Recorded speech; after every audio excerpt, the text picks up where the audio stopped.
الله الرحمن الرحيم إن الله وملائكته يصلون على النبي يا أيها الذين آمنوا صلوا عليه وسلموا تسليما اللهم صل على سيدنا ومولانا محمد معدن الجود والكرم وآله وأصحابه وبارك وسلم.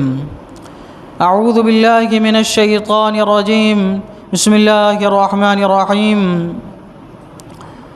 الف لام میم را تلك آیات الكتاب والذی انزل الیک من ربک الحق ولکن اکثر الناس لا یؤمنون.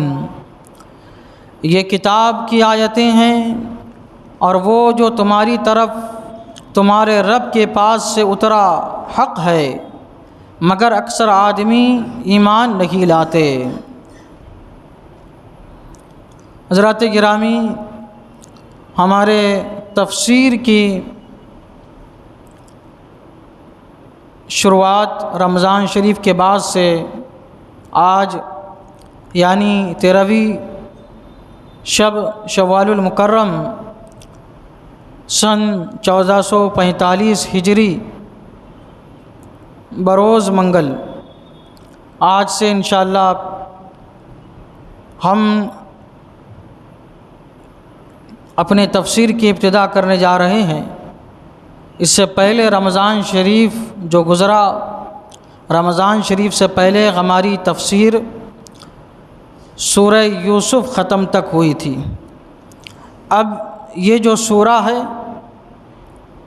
اس کو سورہ رعد کہتے ہیں. سورہ رعد میں 43 آیتیں ہیں اور 6 رکوع ہے، جس کی پہلی آیت کی تلاوت میں نے آپ کے سامنے پیش کی. اللہ تبارک و تعالیٰ اپنے سورت کی ابتدا کرتے ہوئے ارشاد فرماتا ہے الف لام میم را. الف الگ ہے، لام الگ ہے، میم الگ ہے، را الگ ہے. یہ کوئی باضابطہ کلمہ نہیں ہے عربی زبان میں کہ جس کا کوئی ترجمہ ہو. یہ حروف مقطعات ہے، 4 الگ الگ حرف ہے.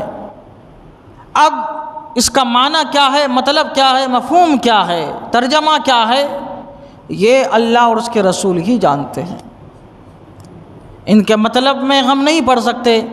بعض نے الگ الگ اعتبار سے اس کا مفہوم مطلب بیان کرنے کی کوشش کی ہے، لیکن ہمارا ایمان یہ عقیدہ ہے کہ یہ اللہ تعالیٰ کی طرف سے ہے، قرآن کا حصہ ہے، حضور صلی اللہ تعالی علیہ وسلم پر نازل ہوا، ہم اس پر ایمان لاتے. اسی کو کہتے ہیں الذین یؤمنون بالغیب. ہم مسلمان کیا ہے؟ ہم اللہ تعالیٰ کو ایسے مانتے ہیں کہ اللہ تعالیٰ کی طرف سے جو چیزیں نازل ہوئی، جو چیزیں ہم کو سمجھ میں آ رہی ہے، ہم اس پر بھی ایمان لاتے ہیں. اور جن چیزوں کو سمجھنے سے ہم قاصر ہیں لیکن اللہ تعالیٰ کی طرف سے نازل ہوئی، اللہ کا کلام ہے، حضور صلی اللہ علیہ وسلم نے فرما دیا، ہم اس پر بھی ایمان لاتے ہیں. یہ کیا ہے؟ ایمان بالغیب اسے کہتے ہیں. اللہ تعالیٰ فرماتا ہے الف لام میم را تلک آیات الکتاب. یہ کتاب کی آیتیں ہیں. یہ اشارہ قریب کا ہے، یعنی یہ کتاب کی آیتیں ہیں، یعنی اب یہ نازل ہو گئی تو یہ قریب ہو گئی. حرف کے اعتبار سے، کلمے کے اعتبار سے، آیت کے اعتبار سے، وجود کے اعتبار سے، ہمارے جسم و جسمانیت کے اعتبار سے نازل ہونے کے بعد یہ آیتیں قریب ہو گئی. اس لیے کہا جا رہا ہے یہ آیتیں اس لیے یہ کہا جا رہا ہے. اللہ تعالیٰ کیا فرما رہے ہیں؟ یہ کتاب کی آیتیں ہیں. کتاب سے مراد کیا ہے؟ کتاب سے مراد لوح محفوظ ہے. یعنی لوح محفوظ میں جو نقش ہے قرآن، یہ اس کی آیتیں ہیں. یا کتاب سے مراد یہ قرآن ہے. اللہ تعالیٰ فرما رہا ہے یہ قرآن کی آیتیں ہیں. آیتوں سے مراد یہی جو نازل ہو چکی ہے، یا جو نازل ہو چکی ہے یا نازل ہونے والی ہے. اللہ تعالیٰ فرما رہا ہے یہ قرآن کی آیتیں ہیں.